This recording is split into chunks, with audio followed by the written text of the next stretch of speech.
자, 잠시 쉬었으니까 또 시작하겠습니다. 18절부터입니다. 40장 18절부터. 그런즉 너희가 하나님을 누구와 같다 하겠으며 무슨 형상에 비기겠느냐. 여기에서는 지금 그 12절부터 17절까지의 말씀을 통틀어서 하는 겁니다. 통틀어서 지금 여기서 하나님을 누구와 같다 하겠느냐 이렇게 시작하는데, 지금 12절부터 17절까지 말씀을 함께해서 누가 지도하고 뭐 통과 영이 뭐해서 이제 그런 말씀에 대한 거예요. 누가 그러니까 명칭과 간칭이 되도록 그렇게 했느냐, 이제 그거에 대한 거예요. 그런즉 너희가 하나님을 누구와 같다 하겠으며 무슨 형상에 비기겠느냐, 비교하겠느냐죠. 그러니까 그 세상에 그 어떤 것으로도 하나님을 비교하고 견줄 것이 없다. 이제 그런 의미가 들어있죠. 19절에 우상은 장인이 만들었고 장인이 금으로 입혔고 또 위하여 은사슬을 만든 것입니다.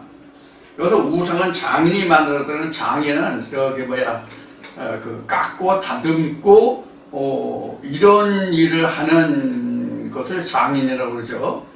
또 이제 장인, 또 장색 이렇게 나옵니다, 성경에는.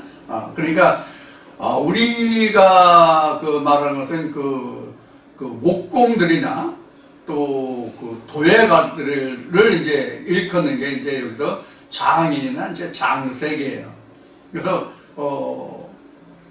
우리도 우리 전통 악기라든가 그릇이든가 어떤 그 회사에서 어떤 일을 잘 하는 그런 사람들을 우리는 명장이다 이렇게 이제 부르죠. 명장. 그래서 뭐 음식도 이제 명장이 있고, 무슨 그릇 만드는 것도 명장이 있고, 그림도 이제 명장이 있고, 그런데 이러한 것들을 하는 사람, 그러니까 그 분야에서 가장 으뜸이 되는 그런 사람들, 여기서는 장색이다 또는 장인이다 이제 그렇게 부르는 거예요. 그 남자가 결혼하면 자기 부인의 그 친정 아버지를 부르는 그런 장인이 아닙니다. 이게 한문으로 돼 있어가지고,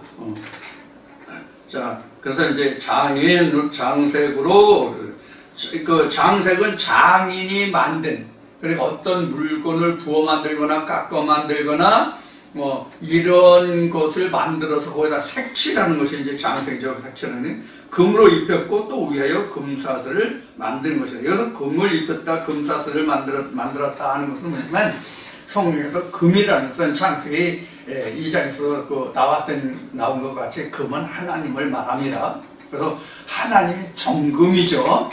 하나님만이 정금이기 때문에 여기서 이제 금을 나오는, 금을 겉에만 입혔다 그런 얘기예요. 금은 전체가 다 금이어야 금이잖아요. 즉 이 얘기는 뭐냐면, 껍질은 금인데 겉은 금인데 속은 금이 아니라는 얘기예요. 그래서 이것이 우상이다 그런 얘기란 말이에요. 자, 그 이제 19절이고요. 그 20절에 보면, 궁핍하여 이런 것을 드리지 못하는 자는 썩지 않은 나무를 택하고 공교한 장인을, 여기서 궁핍하여 이런 것을 드리지 못하는 자는 금이나 은을 드리지 못하는 이러한 자들이죠. 그러니까 예물을 풍성하게 드려가지고 그 사람이 금이나 은, 예물을 인해서 그 사람이 어떤 그 직분을 얻잖아요. 우리 교회에서 이런 거 많이 보잖아요. 그것이 바로 이런 거예요. 누구 같으면 뭐 천국이 뭐 아래목이고 뭐 당상이고 뭐 어쩌고 뭐 이런 이야기와 같은 얘기예요. 그런데 20절에 이어지는 거 보면, 궁핍하여 이런 것을 드리지 못하는 자는 썩지 않는 나무를 택하고 공교한 장인을 구하여 우상을 만들어서 흔들리지 않도록 세워놓으니라 이렇게 되어 있어요. 그래서 우상을 만드는 방법 또는 우상이 어떻게 만들어지는가 하는 것을 지금 여기에 기록하고 있는 거예요. 그런데 여기서 주목할 것은 뭐냐면, 전 나무를 베고 뭐 공교한 장인을 이렇게 얘기했잖아요. 이 나무를 뭐라고 우리가 생각을 해야 되냐면, 앞에 삼림이 나왔죠. 삼림이 그 히브리어는 하인데 그 영어로는 비스트로 나왔고 우리 번역은 삼림으로 나왔잖아요.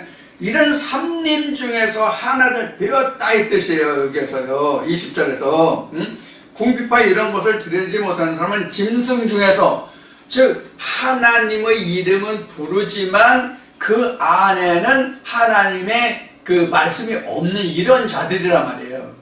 그런 자들을 되어서 공교한 장인, 그러니까 곱고 그 정교하게 깎고 다듬는 그런 장인을 불러서, 그래서 공교한이라고 나와요. 공교한은 정교하고 아름다운 것을 말하는 거거든요.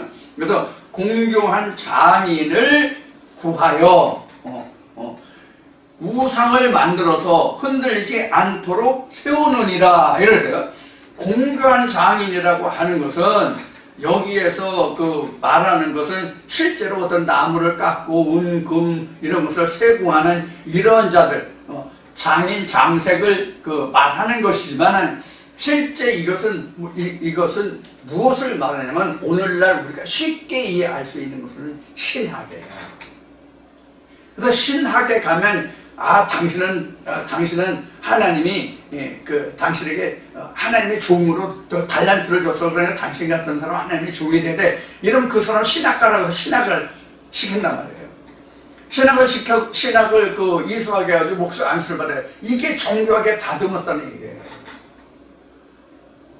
그래서 우상을 만들어서 흔들리지 않도록 세우느니라. 흔들리지 않게 하는 것이 뭐냐면 각종 교리와 이런 것으로 가꿔져 가지고 거기 흔들리고 요동하지 않도록 그거로 못을 막는 거죠. 이제 그거예요. 이게 깎고 다루는 장석이라는 게 그런 의미가 여기 들어있는 거예요. 공교하다는 얘기가 들리는 거예요. 그래서 이제 우상을 만들고 21절에 너희가 알지 못하였느냐, 너희가 듣지 못하였느냐, 태초부터 너희에게 전하지 아니했느냐, 땅의 기초가 창조될 때부터 너희가 깨닫지 못하였느냐, 그는 땅 위 궁창에 앉으시나니 땅의 거민들은 메뚜기 같으니라. 그가 하늘을 차일같이 펴셨으며 고할 천막같이 베푸셨고, 이렇게 그래요. 그러니까 너희들이 우상을 이렇게 정교하게 만들어서 그를 믿고 의지하고 그렇게 하지만 21절부터는 이런 것을 책망하시는 거예요. 지금 너희가 듣지 못했느냐, 알지 못하느냐, 전함을 받지 못하느냐, 땅의 기초가 창조될 때부터, 땅의 기초가 창조될 때부터라고 하면 우리가 살아가는 지구촌 태양계를 생각할 수 있겠지만은 여기서 우리가 성경에서 이 태초나 창조라고 하는 것은 뭐냐면 하나님의 말씀으로 세움을 받을 때부터예요.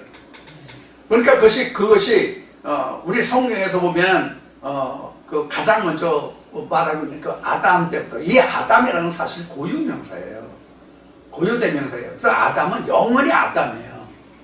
그러니까 인생에 살아있는 동안은, 인생이 이 지구촌에 존재하는 한은 그때 당시에 하나님 말씀으로 시작하는 그 모두가 다 아담이에요.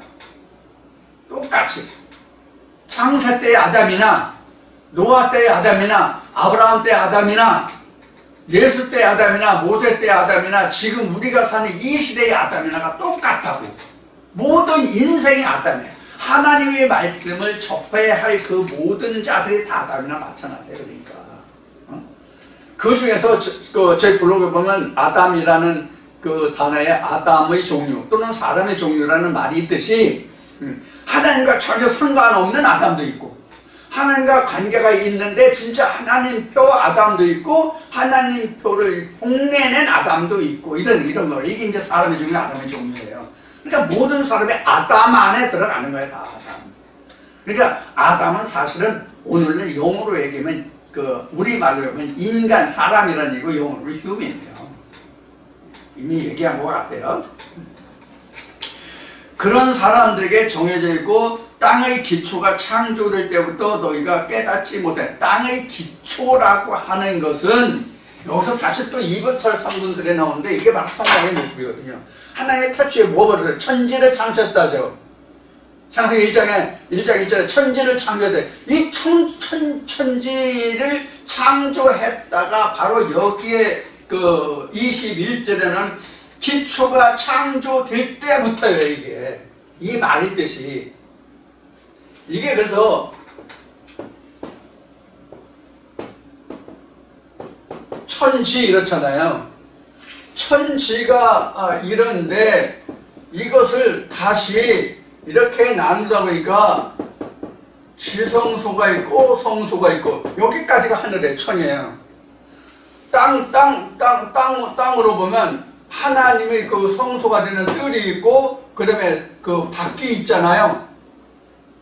이제 창세기로 셋째 날 보면 여기가 이제 땅으로 나오고 여기가 바다로 나오지만 요런 것이 창세기 1장 1절에서 하나님이 태초에 천지를 창조했다 이런 뜻이 이걸 풀어간 거잖아 지금 이거야. 천지창조가요. 요런 뜻이 들어있는 것이 지금 21절에 기록한 땅의 기초가 창조될 때부터 너희가 깨닫지 못하느냐. 기초라는 것이 바로 이게 기초라고. 이게 기초지. 그러니까 기초를 나누면 이렇게 되고 이것도 또 나누면 또 이렇게 되고 이것도 나누면 이렇게 되고 이것도 나누면 이렇게 되고 이것도 나누면 이렇게 된단 말이에요.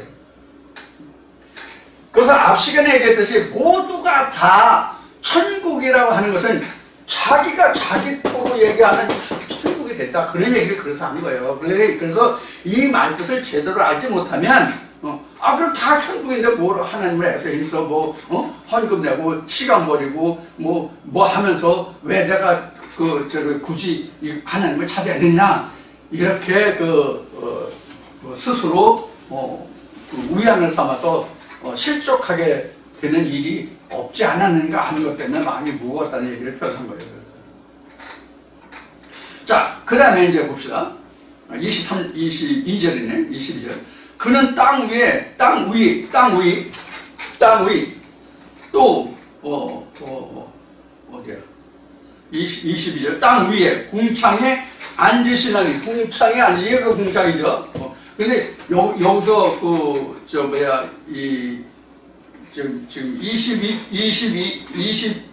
22절에서 말하고 있는 궁창은 사실 창세기에서 말하고 있는 그 궁창과 좀 달라요. 다른데 이것은 이제 후구라고 해가지고 히브리어로 후구라고 이제 원을 만들다, 둥글다 뭐 이런 뜻이에요. 이게 원을 만들다, 둥글다가 이제 둥글다, 원을 만들다 이것이 사실 또 눈이라는 말과 사실 연결이 돼야 돼요. 이 말씀을 찾아보면 왜 둥글다 그러면 눈이라는 얘기는 옵탈모스인데 눈이라는 얘기는 사실 그 가운데 공간이 비었다는 뜻이거든요. 눈이라는 얘기는요. 비었다의 뜻인데 그게 이제 둥그렇게 울타리를 쳤다는 얘기예요. 그럼 뭐가 울타리를 치는 거예요? 하나님의 말씀이 하나님이 우리에게 울타리가 되어주신다, 경계가 되어주신다, 이런 말씀이 이사야 5장에서 이미 했죠? 바로 그런 것을 의미하는 거예요. 그래서 여기서, 궁창이라고 하는 것은, 여기가 궁창이긴 한데, 여기가 이렇게 둥그렇게 쌓여진다. 즉, 하나님의 성전으로 된다예요. 이게 눈이에요, 그러니까. 이게 눈이라고. 자, 그런 의미가 되어 있고요. 그 다음에 거기 차일이라는 것이 나오죠. 여러분들 차일이라는 것은 텐트를 얘기하는 거예요. 천막을 얘기하는 거예요. 햇빛을 가려운 뜨거운 햇빛을 가려주는 차일.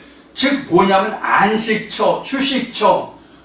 모든 힘들고 어려운 지경에서 우리를 편안하고 안식하게 쉴 수 있는 그런 그늘막을 만들어주는 것이 이 차일이에요.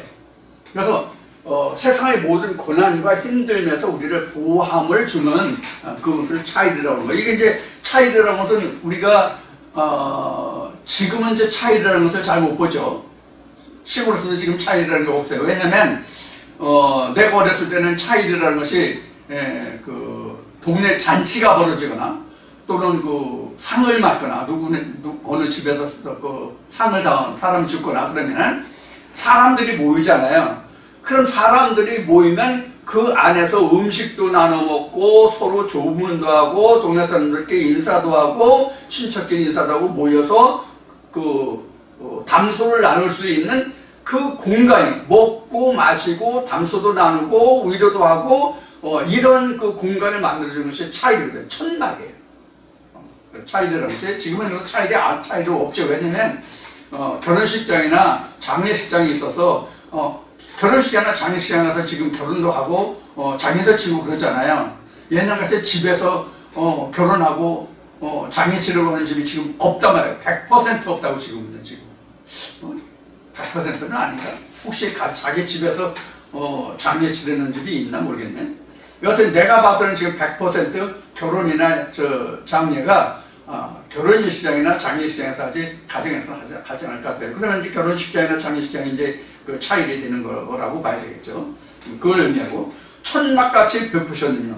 차일같이 펴셨으며 고할 천막같이 베푸셨고 귀인들을 패하시며 세상의 사사들을 헛되게 하시나니. 여기서 귀인들을 패하고 세상의 사사들을 패했다는 것은 하나님의 말씀이 없는 자들을 세상을 다스리고 위의 사람 노릇하고, 그러니까 성경에 보면 방백들이 나오죠.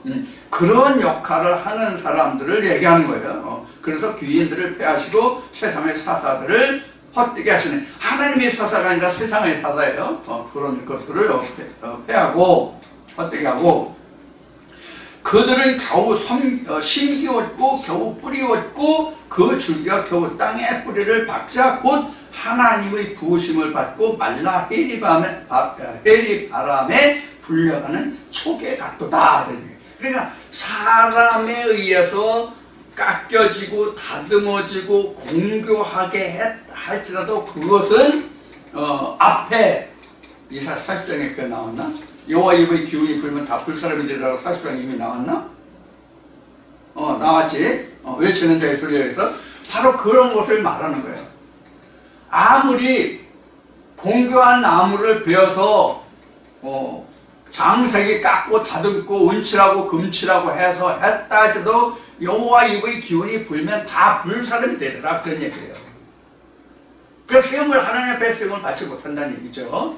그런 의미가 지금 22절, 23절에 기록된 말씀이고 24절에 기록된 말씀이에요. 그래서 그들이 겨우라는 말이 그래서 있는, 겨우 심겨졌고 헛되게 한다.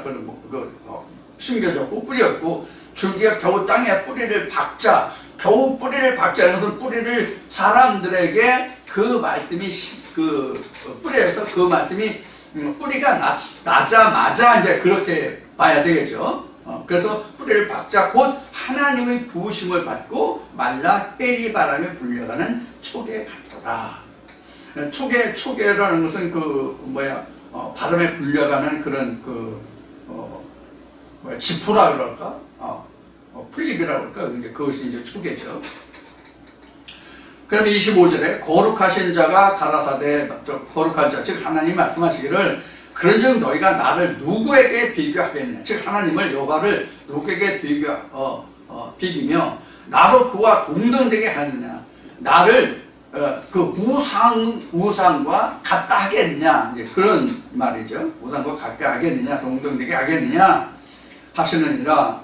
26절에 너희는 눈을 높이 들어 누가 이 모든 것을 창조하였나 보라. 주께서 수요대로 만상을 이끌어내시고 각각 그 이름을 부르시나니 그의 권세가 크고 그의 능력이 강함으로 하나도 빠짐이 없느니라. 그래서 이제 이사야 34장에도 너희는 여호와의 절을 자세히 봐라. 하나도 빠짐이 없고 그 짝이 없는 것이 없다. 이 말씀과 이제 아모스 3장에서 기록한 하나님의 종에게는 하나님 모든 것을 다 미리 보여주지 않고는 역사하시 없느라는 말씀과 이제 같은 말씀이에요. 자, 여기에서 그런데 보면 그 26절에요. 너희는 눈을 높이 들어 누가 이 모든 것을 창조하였나 보라. 이래. 누가 이 창조는 천지 만물을 창조했다는 뜻이 아니라 하나님의 통달의 영을 가진 자와 우상물, 사람이 정교하게 깎고 다듬은 그런 것들을 누가 만들었는가를 보라는 얘기예요. 누가 만들었는가를 보라는 얘기예요. 그래서 천지만물 26절에서 누가 창조해, 이 모든 것을 누가 창조했나 보라는 것은 천지 만물을 누가 창조하였는가 보라는 것이 아니라 하나님의 선지자라고 하는, 오늘날로 얘기하면 하나님의 목사라고 하는 그들의 모두를 봐라. 누가 그들을 지었느냐, 그러니까 누가 진짜 내가 지은 나의 종이냐 하는 얘기와 같은 얘기예요. 근데 우리가 그걸 생각합니까? 우리가 그걸 생각하냐고. 다 교회하면, 목사하면 똑같이 다 하나님이 세웠고 하나님이 보냈고 그의 종이라고 생각하지, 누구는 하나님이 세웠고 누구는 스스로 혼자고, 이것을 생각하고 눈을 뜨고 그것을 가려보고 그것을 색인해서 찾아서 또 그것을 구별해서 식별해서 누가 진짜 하나님을 보내신 자인지를 생각하는 사람이 몇이나 있냐고. 누가 내게 더 유익한 말을 듣기 좋은 얘기를 하느냐 하는 것은 생각할지라도 저 사람이 진짜 하나님의 종인지 아닌지를 누가 생각하냐 이 얘기예요. 이건 나만 이제 해당되는 얘기인가? 여러분들은 아니고. 저는 지금 이 말씀에 붙들리기 전에는 교회가 이거 수십 번 얘기했지만은 교회가 찢어지고 갈라지고 목사가 내치고 이러기 전에는 다 하나님의 똑같은 하나님의 목사가 다 그놈이고 뭐 다 똑같이 이런 생각을 했단 말이에요. 다 하나님의 종이라고 생각했다는 얘기예요. 그런데 지금 얘기한, 또 그동안 여러분들이 들어서 아시는 바와 같이 어떤 일을 인해서 내가 내침을 받으니까 진짜 하나님이 계시냐 여부를 알려 해서 하나님을 부르짖은 결과 하나님의 음성이 내게 들려 이러신 말씀이 이와 같아요. 지금 여기 이 말씀과 같이 다 하나님이 세우신 게 아니에요. 근데 그때 당시에는 누가 지었나 보라, 누가 진짜 내 종이냐 이러면서 생각해 본 적이 없단 말이에요. 그 이전까지는 내가 하나님께 붙들리기 전까지는. 여러분들도 마찬가지였을 것이라고 생각해요. 근데 지금도 이 말씀을 들으시는 여러분들 중에도 이런 생각을 하시는 분들이 계실 거예요. 너는 그렇게 얘기하고 다른 사람은 저렇게 하면 여기에서도 저기에서도 다 하나님이 계시고 하나님이 역사하신다. 이게 바로 이게 혼음과 간음이에요. 이게 섞인 잔이라고. 포도주에 섞인 잔이라고 이게. 선택은 여러분들이 하세요. 온전하고 순전한 포도주 잔을 마실 거냐, 섞인 잔을 마실 것이냐, 이 말씀도 옳고 저 말씀도 옳고 하는 것을 여러분들 스스로가 판단하시라.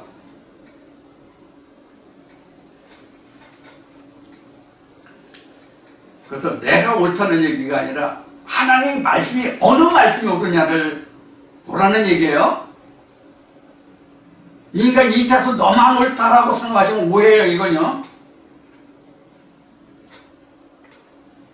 자, 26절이 이제 그렇고요. 27절 가보겠습니다. 27절 그 말씀에 26절 들었나? 들었네. 26절 보면 너희 눈을 높이 들어 누가 이 모든 것을 창조하였나 보라. 주께서 수요대로 만상을 이끌어내시고 각각 그 이름을 부르시나니. 이게 바로 짐승의 이름과 사람의 이름이란 얘기예요. 수요대로 불러내서 이름을 부르시나니 이거는요. 누가 진짜 하나님의 종이고 누가 짐승의 종이냐, 내 종이 아니냐 그러죠. 그거를 말하시는 거예요. 하나님의 종은 다 똑같아. 짐승은 그 종류가 많잖아요. 그래서 각각 그 이름을 부르신다는 뜻이 바로 그런 의미도 거기에 포함되어 있습니다. 그래서 하나도 빠짐이 없다. 그러면 27절입니다. 야곱아, 내가 어찌하여 말하며 이스라엘은 내가 어찌하여 이르기를 내 사정은 여호와께 숨겨졌으며 원통한 것은 내 하나님에게서 수리하심을 받지 못한다 하느냐. 이 말씀을 여러분들이 좀 이해하시려면 야곱의 삶이 어떠했는가를 우리가 생각하셔야 됩니다. 야곱의 삶이 어떠했느냐. 그러면 야곱의 형 에서가 있었잖아요. 야곱의 형 에서가 있었는데 사실 야곱이라는 얘기는 이름 자체가 말하듯이 야비한 놈이에요. 야곱이라는 뜻은 좋은 뜻이 아니에요. 야비한 놈이에요. 사기꾼이에요. 도둑놈이에요. 사실은 야곱이라는 뜻은. 그래서 창세기 보면 형의 발꿈치를 물었다는 의미가 바로 야곱이거든요.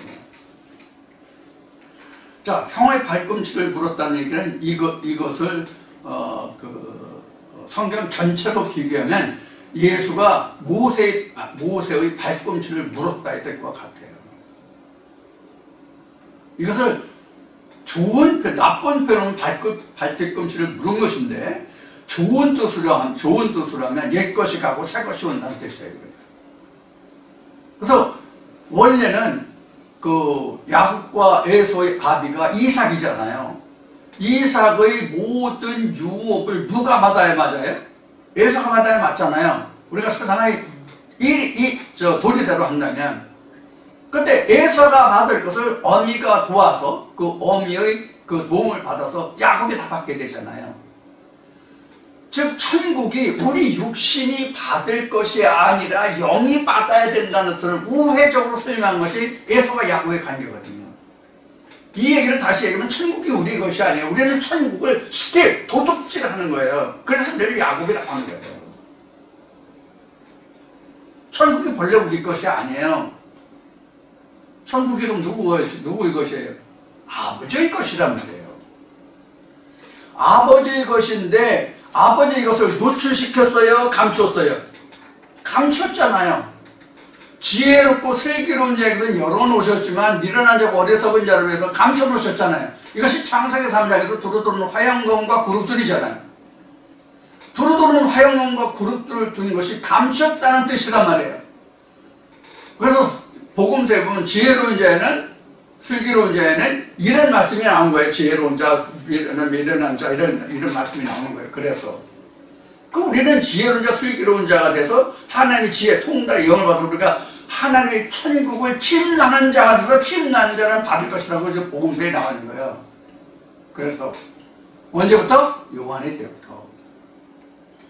요한의 때부터라는 것은 천국의 그 하나님의 음성이 하나님의 선지자로부터 내게 하나님의 음성이 들리기 시작하는 때, 선포되기 시작하는 때가 엘리야의 때부터예요.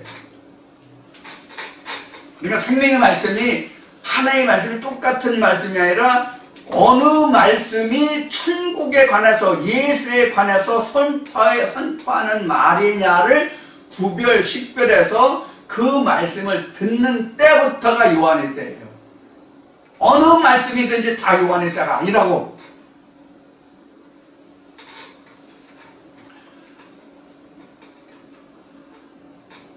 그래서 27절에 이제 그렇게 되어 있고, 그래서 이제 내 사정은 여호와께 숨겨졌다고 하는 얘기는 뭐냐면 야곱이 자기 형이 두려워가지고 장자의 직분과 그 축복권을 다 받았잖아요. 야곱이. 그래서 자기 형한테 죽을까봐 두려워가지고 도망을 에삼촌집에 가 있잖아요. 여기서부터 이스라엘 백성들이 나그네라 하는 말이 이런 거예요. 이 세상에 객이 되었다 하는 말이 나온 거예요. 야곱이 자기 외삼촌 라반의 집에서 살 때 양치기하면서 얼마나 많은 수모를 겪었습니까? 7년만 해라, 7년만 해라. 그럼 네가 원하는 내 딸을 너에게 주겠다. 거기 또 결혼하고 보니까 또 야곱이 원하는 아내를 준 게 아니라, 이게 보면은 내가 하나님의 은혜 안에 들어가서 하나님 언약의 말씀을 바르게 받고자 했는데 그 언약이잖아요, 아내가. 근데 아내가 지금 이렇단 말이에요. 그래서 레아와 라헬 이렇게 됐잖아요. 이것을 우리가 잘 이해하고 들으셔야 돼요. 실제 야곱은 두 아내를 거느렸고 사실은 넷이 됐지, 아내가. 그래서 이제 12 아들들을 낳게 되지만 이런 것들을 잘 우리가 영적으로 설명해야 돼요. 이런 설명은 다른 말씀에 다 나와 있으니까 여러분들이 말씀을 들으시다 보면 전에 저 사람이 얘기하는 게 이거였구나 하는 말씀을 들으실 수 있을 거예요. 자, 그래서 그러한 것을 이야기하는 거예요. 그러한 것을. 자, 그 다음에 여기서 원통하면은 내가 과연 야곱의 경우는 원통함이 하나님께 숨겨졌다고 숨겨졌고 또 하나님이 수리하시는 하나님이 내 기도를, 내 억울함을, 내 원통함을 듣지 아니하신다, 받아주시 아니하신다, 이런 이제 의미인데, 이것은 뭐냐면 야곱이 다시 자기 그 부모가 있는 고향으로 돌아가기를 꿈꿨잖아요. 근데 내가 과연 아버지 집에 돌아갈 수 있을까 하는 것이 여기서 지금 하나님께 수리하심이 받지 못한다. 내가 타지에서 개게 되었다 하는 그런 그 말을 하는 거예요. 그러면 28절 너는 알지 못하였느냐 듣지 못하였느냐 영원하신 하나님 여호와 땅끝까지 창조하신 자는 곤비치 아니하시며 피곤치 않으시며 명철이 한이 없으시며 이걸 이제 우리가 찬송가에도 나와죠. 하늘에 나는 독수리같이 피곤치 않네 고단치 않네 이런 말씀. 그 다음에 이제 그런 찬송이 바로 이런 데서 그 영감을 얻어서 찬송 가사가 지어졌고 우리가 부르는 찬송이 된 겁니다. 그 다음에 29절에 피곤한 자에게는 능력을 주시며 무능한 자에게는 힘을 더하시나니 소년이라도 피곤하며 곤비하며 장정이라도 넘어지며 자빠지되 오직 여호와를 악망하는 자는 새 힘을 얻으니 독수리 날개치며 올라가면 같을 것이라 다른 백태라도 곤비치 아니하겠고 걸어가도 피곤치 아니하려다. 이렇게 이제 하나님의 통달의 영을 받고 하나님께 지음을 받고 그 하나님의 말씀으로 바로 세움을 받은 자는 장인과 장생에 깎고 다듬고 금칠하고 은주를 두른 그런 것. 그냥 깎고 다듬고 정교하게 깎고 다듬어서 거기다 금을 입혔을지라도 그것은 여호와의 길을 끌면 쓰러지고 넘어지되 하나님께로 인해서 있는 백성들은 그렇지 않다 하는 것을 지금 설명하고 있는 거예요. 이럴 때 지금 여기 29절이고 29절부터 뭐 좀 더 앞에 가면 이제 28절부터인데 이런 자기 마음에서의 그 기쁨이라든가 또는 그 마음의 상태가 고양돼서 하나님께 드리는 감사함이 이제 일어난단 말이에요. 그것이 곧 찬송이에요. 그래서 예수가 얘기했나? 바울이 얘기했나? 이 찬송은 생명 있는 자, 호흡이 있는 자의 것이란 말이에요. 호흡이 있다는 얘기는 우리가 살아있어도 누구든지 인생은 다 밥을 먹고 호흡을 하고 기동을 하고 움직이잖아요. 말도 하고 노래도 하고 하잖아요. 그러한 살아있다는 뜻이 아니라 하나님의 생기로 인해서 살아있는 자의 것이 찬송이라고 해요. 즉 하나님께 드리는 것이 찬송이에요. 사람이 듣는 것이 찬송이 아니에요. 사람이 듣는 건 창과 노래예요. 하나님만이 찬송을 받으실 거예요. 그래서 성경에는 찬송과 영광과 이런 것을 받으시기에 합당하신 하나님이라고 성경은 기록하고 있는 것이죠. 이것은 생명이 있는 자, 호흡이 있는 자만이 하나님께 영광을 드릴 수 있다는 얘기예요. 찬송을 드릴 수 있다는 얘기예요. 그런데 우리는 교회에 가서 예배 때나 그런 때 부르는 찬송가를 부르면 그것을 찬송이라고 얘기했는데 사실은 찬송은 어느 때에 찬송이 되냐면 지금 이사야 40장에서 기록하고 있는 이러한 상황이 됐을 때에만 그게 찬송이 돼요. 그래서 찬송은 교회에 가서 부르는 게 찬송이 아니고 예배 때에 드리는 게 찬송이 아니고 내가 그냥 마음이 울적해서 부르는 게 찬송이 아니에요. 하나님의 말씀이 나를 감동, 역사에서 그때 우러러 나오는 그때의 마음이 곧 찬송이에요. 그것이 말씀도 될 수 있고 내가 지금 여기서 얘기했던 것이 하늘을 나르는 독수리 같이 창궁을 노래 찬송과 가사는 같이 이런 찬송이든 다른 거든 쉬운 얘기로 찬송은 시의 시편이에요. 그러니까 자기가 지금 얘기한 것이 자기가 어떤 말씀을 들었을 때 동영상을 들었을 때 아니면 성경을 내가 보았을 때 봉독했을 때 거기서 진짜 하나님의 말씀의 깊은 말씀의 은혜가 깨달아서 하나님의 음성이 들려서 그때 내가 하나님께 드리는 순간적인 그런 마음과 그런 상태고 찬송이고 시라는 거예요. 단 한마디 하나님 감사합니다 주여 했을지라도 그게 찬송이고 그게 시가 된다고. 그게 하나님이 받으시는 찬송이라고. 그게 하나님이 받으시는 시라고. 그 감정이 길어서 다 할 것 같이 여호와께 드리는 성전에 나가는 노래, 영장으로 하는 노래, 이렇게 되는 거예요. 길면 가장 우리가 잘 아는 것이 이제 10편 23편 여호와는 나의 목자시니, 이것도 지금 여기에 이사야 40장에서 지금 여기 28절부터 그렇게 이 말씀하지, 이런 느낌을 어떤 운율에 맞춰 가지고 부르는 게 바로 시라고. 우리는 시라고 하지만 시가 찬송이란 말이에요, 사실은. 그래서 영장으로 드리는 노래, 이렇게 돼 있잖아요. 그게 다 하나님께 찬송으로 드렸다는 얘기예요.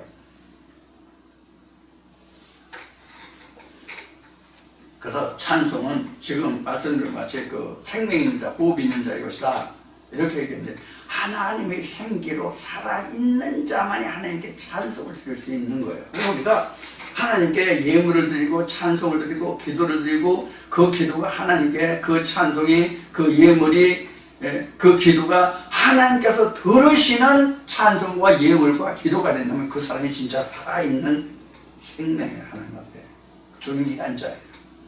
그럼 하나님이 들으신다는 얘기는 뭐냐? 나와, 그러니까 우리가 한문으로 영혼신이 혼연일체가 되는 그 순간만이 시요 찬송이요 하나님께서 받으시는 거예요. 이게 연락이 되는 거예요. 그러니까 앞에 얘기하면 히스기야와 이사야와 그 백성이 하나가 되는 그 순간이 여기 28절부터 31절까지 나오는 이러한 말들과 같은 이 내용이 바로 그 시와 찬송이 돼. 이렇게 되는 순간이. 그래서 우리는 별도로 하나님께 찬송을 드린다, 영광을 드린다, 기도 드린다, 이게 사실은 별도로 따로 없는 거예요. 그래서 제가 최근에 한 말이 뭐예요? 오늘도 한 얘기지만, 내가 어떤 동영상을 들었을 때, 어떤 말씀을 볼 때, 내가 그 순간에 깨닫는 은혜가 하나님께 나와 함께 하나가 됐으면 그 자체가 찬송이고 시고 기도라고. 우리가 일상상에서 이거 있는 거예요. 그래서 뭐가 우리에게 가장 현재는 중요한, 처음에는 틀에 박힌 시간, 정해진 시간, 이런 것이 우리가 처음에는 하나님께 입문하는데 중요한 역할을 하지만, 길라잡이가 되지만, 이런 과정이 거치면 진짜로 우리에게 하나님이 진짜로 기뻐받을 시와 찬송과 기도는 지금 말씀드린 것 같은 이런 무시, 순간순간 내가 길을 행하다가도, 말씀을 듣다가도 이런 말씀을 깨닫고 그때 내가 순간적으로 확 밀려오는 그런 느낌과 감정을 하나님께 드리는 그 순간이 진짜 찬송과 기도와 예물을 드리는 거라는 얘기예요. 나를 진짜 영적 산 제물을 드리는 시간이라는 얘기예요. 거기에서 헌물도 같이 나올 수 있는 거거든. 이런 은혜를 받았다. 그러니까 또 오늘 또 헌금 얘기해가지고 여러분들 식상하실 수 있을지 모르겠는데, 이런 말씀에 대한 감동이 없으면요 물질이 안 나와요. 헌금이 안 된다고요. 100원 하던 거 50원 되고요, 50원 하던 거 10원 된다고요. 내가 하나님의 말씀의 은혜에 내가 잊지 않으면 그렇게 된다고요. 물론 여러분들은 항상 일정할지 모르겠지만 내가 겪어본 말은 그래요. 내가 어떤 은혜가 있었을 때냐, 그냥 없어서 못해. 없어서.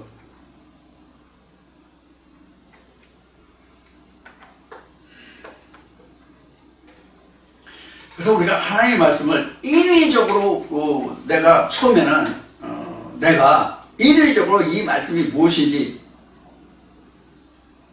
알려고, 깨달으려고 내가 인위적으로 노력하고 애쓰고 힘씀이 있어야 돼요. 그래서 제가 전에 말씀드렸던 것 같이 우리가 처음에 하나님을 믿는다고 할 때는 내 열심으로 하나님을 쫓아가요.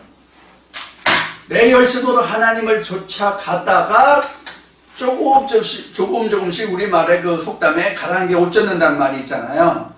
그래서 한 말씀 한 말씀이 내 마음에 이렇게 축적되고 쌓이고 누적돼서 그 말씀이 오늘날 자라서 커지잖아요. 그렇게 되면 나중에는 내 열심이 아니라 말씀의 열심이, 즉 말씀의 열심이라는 것이 즉 하나의 열심이거든요. 그 말씀의 열심이 하나님을 쫓아가게 한다고. 이것을 비교해서 세상 말로 표현하면 처음에 학교 들어가서 공부할 때 내가 열심으로 해.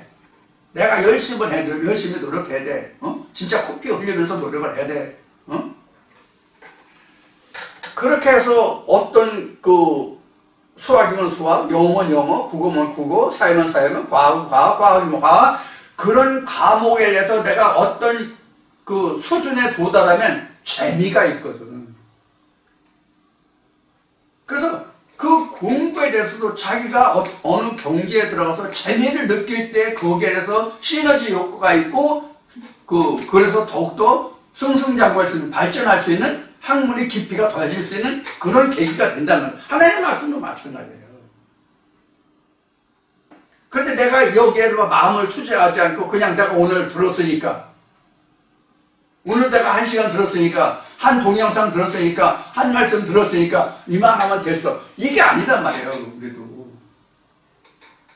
지금 학교에 얘기했지만, 학교에서 내가 수학 시간에, 영어 시간에, 국어 시간에, 사회 시간에, 과학 시간에, 그 수업 시간에 내가 참여했다고 해서 그것을 다 배운 게 아니잖아요. 똑같은 말 우리도 들었다고 배운 게 아니란 말이에요. 구차하게 이런저런 얘기하면 할 얘기가 많겠죠. 자, 회의를 하고 우리는 하나님을 향한 열심이 있으면 또 하나님이 열심으로 나를 이끌어 주신다. 이렇게 표현할 수 있겠죠. 그래서 성경에 기록된 대로 마음을 다하고 뜻을 다하고 성품을 다하여 이렇게 나오죠. 그러니까 내가 전력을 다하면, 전력이라고 얘기를 해요. 내가 전심을 다해서 하나님을 쫓아가면 하나님은 나를 전심으로 이끌어 주신다. 이런 면들을 생각해서 좀 이 말씀이 진부하고 또 여러분들 그 식성에 여러분들의 마음에 맞지 않으실지라도 하나님의 말씀을 잘 참고하셔서 우리가 이 세상 끝날까지 우리가 이왕 시작한 거 하나님을 잘 믿고, 즉 하나님의 말씀을 잘 청종해서 실족하지 아니하고 오늘 이사야 40장 28절부터 31절까지 기록된 이 말씀이 하늘을 나르는 독수리같이 피곤치 아니하는 그러한 믿음으로 아버지의 보좌에 이르는 그날까지 왕성한 믿음으로 주여와 하나님 음성을 청종할 수 있는, 믿음에서 흔들리고 요동치 않는 굳건한 예루살렘 성을 세워가는 여러분들이 다 되시기를 주의 이름으로 축원드리면서 오늘 말씀을 마치겠습니다. 감사합니다. 다음 주에 봬요.